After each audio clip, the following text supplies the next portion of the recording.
और अब खबर बिहार से, जहां नीतीश कुमार के राज्यसभा में जाने के फैसले के बाद राजनीति में एक बड़ा बदलाव आने वाला है। अब बिहार में पहली बार एक ऐसा मुख्यमंत्री होगा जो नीतीश युग से अलग होगा, फिर चाहे वो जेडीयू का हो या बीजेपी का। अगर बीजेपी का कोई नेता बिहार की सत्ता संभालेगा तो पार्टी के लिए ऐतिहासिक पल होगा। बीजेपी वैसे भी बिहार में 89 सीट के साथ सबसे बड़ी पार्टी है और पिछले कुछ सालों में बीजेपी का ग्राफ यहां लगातार मजबूत हुआ है। दूसरे नंबर पर 85 सीट के साथ जेडीयू रही, लेकिन गठबंधन की राजनीति के तहत सुशासन बाबू नीतीश कुमार को सीएम का पद मिला और बीजेपी ने भी उन पर भरोसा जताया और इस तरह से नीतीश 10वीं बार सीएम बने। लेकिन सरकार में बीजेपी का प्रभाव भी कम नहीं है। यहां सम्राट चौधरी और विजय सिन्हा जैसे कद्दावर और अनुभवी नेताओं को डिप्टी सीएम की जिम्मेदारी दी गई है और कैबिनेट में बीजेपी की भागीदारी भी अच्छी खासी है।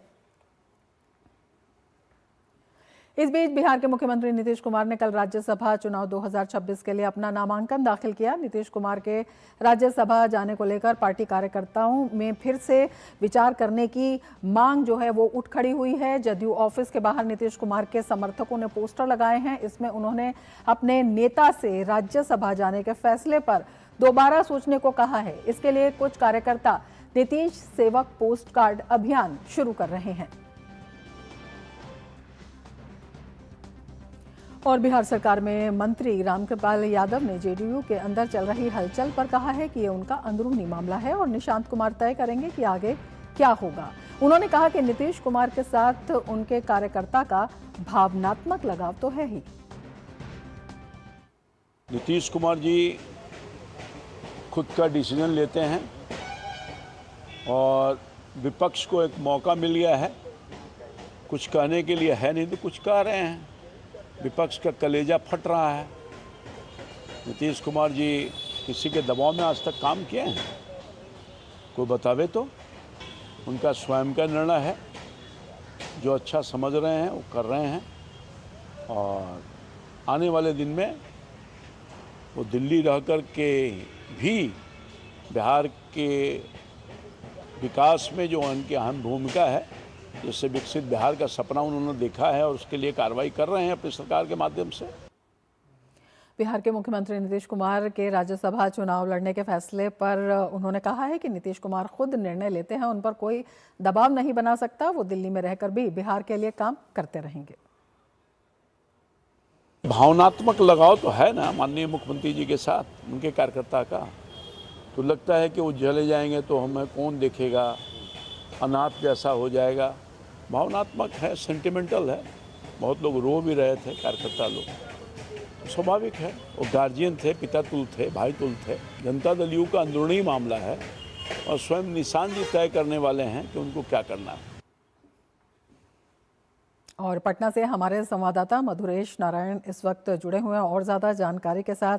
मधुरेश, हालांकि नीतीश कुमार जो है वो साफ कर चुके हैं कि उनकी खुद की इच्छा है राज्यसभा जाने की, लेकिन उसके बाद भी जेडीयू में जो भावनाओं का ज्वार है वो थमने का नाम नहीं ले रहा। किस तरह की सियासी हलचल वहां पर? सिर्फ जदयू ही मत कहिए, बिहार की जो जनता है वो नीतीश कुमार को कितना प्यार करती है, हमने पिछले विधानसभा चुनाव में देखा। प्रचंड जो बहुमत आया है वो पूरी एनडीए को जरूर मिला है, लेकिन इसमें कहीं ना कहीं एक बड़ी जो भूमिका है, एक जो बड़ा नेतृत्व है वो नीतीश कुमार का ही रहा है। क्योंकि पिछले 2 दशक में जिस तरीके से नीतीश कुमार ने बिहार को सजाया है, संवारा है, बिहार की जनता उनसे इमोशनली अटैच है। खास करके जो महिलाएं हैं, महिलाओं के लिए आरक्षण की बात हो, जीविका दीदी के गठन की बात हो, स्कूलों में जो छात्राएं हैं उनके लिए जो कुछ भी किया गया हो, और यही कारण रहा है कि बिहार में जो ड्रॉप आउट रेशियो खास करके लड़कियों का, वो उसमें काफी बेहतर सुधार हुआ है।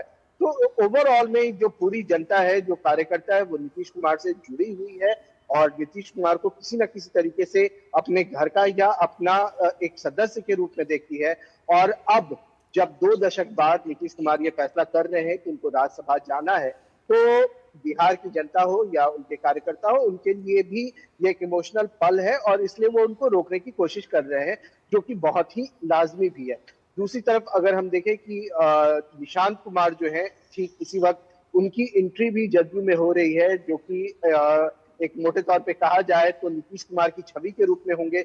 एक लंबे वक्त से अपने पिता के साथ में राजनीति को देख रहे हैं, समझ रहे हैं, और अब वक्त उनके पास है कि किस तरीके से एक्ट करना है, किस तरीके से पार्टी को इंटैक्ट करके रखना है, किस तरीके से, जिस तरीके से नीतीश कुमार जनता के लिए काम कर रहे थे उस तरीके से काम करना, ये उनके लिए एक चुनौती भी है और उनके लिए एक अवसर भी है। इस बीच एक अपडेट ये भी है कि नीतीश कुमार ने अभी से थोड़ी देर पहले जो दोनों डिप्टी सीएम है, सम्राट चौधरी और विजय कुमार सिन्हा, उन दोनों को मिलने के लिए अपने आवास पर बुलाया है। वो दोनों कुछ देर में वहां पहुंचने वाले हैं।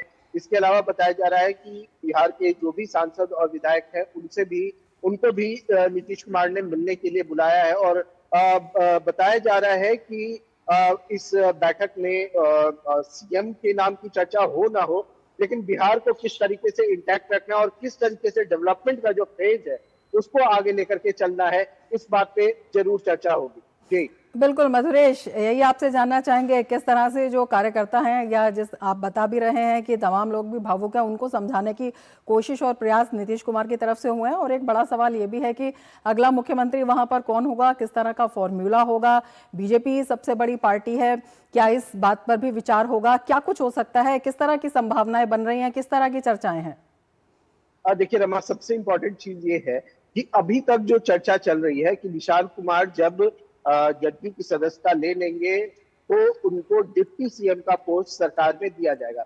ऐसे में जो अभी वर्तमान समीकरण के अनुसार सीएम पोस्ट जो है वो जदयू के पास में है और 2 डिप्टी सीएम का पोस्ट जो है वो बीजेपी के पास में है। तो ऐसे में कहीं ना कहीं ये संभावना है कि ये जो समीकरण है ये इन्वर्ट हो सकता है, और इन्वर्ट होने के बाद बीजेपी का सीएम होगा और 2 डिप्टी सीएम जो है वो जदयू के बनाए जा सकते हैं, जिसमें एक नाम लगभग तय माना जा रहा है कि निशांत कुमार का होगा। दूसरा डिप्टी सीएम कौन होगा ये भी एक थोड़े समय बाद हमें जानकारी मिल जाएगी। दूसरी तरफ बात करें सीएम फेस की, तो जो समीकरण के अनुसार अगर सीएम बीजेपी का होता है तो एक लंबे वक्त के बाद बिहार में बीजेपी का सीएम होगा। एक ऐतिहासिक पल होगा बिहार के लिए जब यहाँ बिल्कुल बिहार की राजनीति में कितना बड़ा अध्याय होगा, ये कितने बड़े अध्याय की शुरुआत होगी मधुरेश? हाँ जी बिल्कुल, वही मैं कह रहा हूँ कि एक बहुत बड़े अध्याय की शुरुआत होगी, क्योंकि बीजेपी का सीएम बिहार में होना अपने आप में एक बड़ी बात है। एक वक्त था जब बीजेपी के पास मौका था, अभी से पहले के चुनाव में, जब वो जब जदयू की जो सीट थी वो काफी कम आई थी और बीजेपी की सीट काफी ज्यादा थी, लेकिन उस वक्त भी बीजेपी ने संयम रखा और नीतीश कुमार को सीएम बनाया था। लेकिन अब बीजेपी के पास में मौका है, बीजेपी चाहे तो अपना सीएम पद पे अपने उम्मीदवार को बिठा सकती है। लेकिन इन सब के बीच जो सबसे ज्यादा जिस बात की चर्चा हो रही है वो ये कि अगर बीजेपी का सीएम कैंडिडेट होगा तो वो आखिर कौन होगा। ऐसे में कई नाम जो हैं वो चर्चा में है। निश्चित रूप से जो दोनों डिप्टी सीएम हैं उनके नाम की तो चर्चा हो ही रही है। इसके बाद में कुछ ऐसे नामों की भी चर्चा हो रही है जो केंद्रीय नेतृत्व में वर्तमान में है। हो सकता है कि बीजेपी उन पर अपना भरोसा दिखा सकती है। हालांकि मैं एक बात और कहना चाहूंगा कि बीजेपी बहुत सरप्राइजिंग पार्टी है। जैसा कि हमने दिल्ली में देखा था, जिस तरीके से अचानक से रेखा गुप्ता को चूज किया गया था, उसी तरीके से बीजेपी एक बार फिर से बिहार में सरप्राइज कर सकती है लोगों को। एक ऐसे ग्रास रूट कार्यकर्ता को सीएम का पद दिया जा सकता है जो पार्टी से लंबे वक्त से जुड़ा हुआ हो, इंटैक्ट हो और निष्ठा से पार्टी के लिए काम कर रहा हो।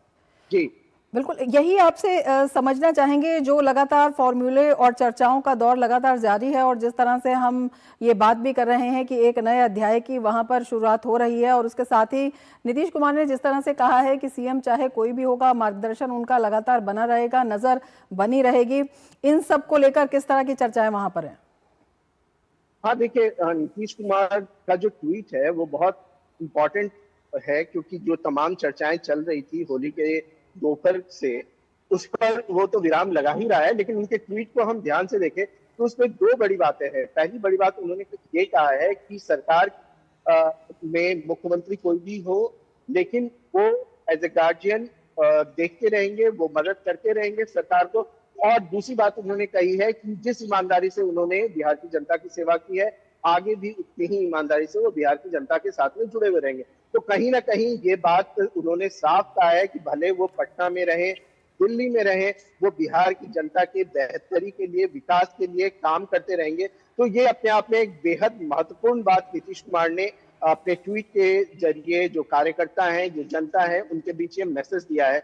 दूसरी तरफ अगर बात करें एक और दूसरे महत्वपूर्ण पहलू की, कि नीतीश कुमार अगर सीएम नहीं होते हैं तो फिर कौन हो सकता है, इसको लेकर के जैसा मैं अभी कह भी रहा था कि काफी चर्चा चल रही थी।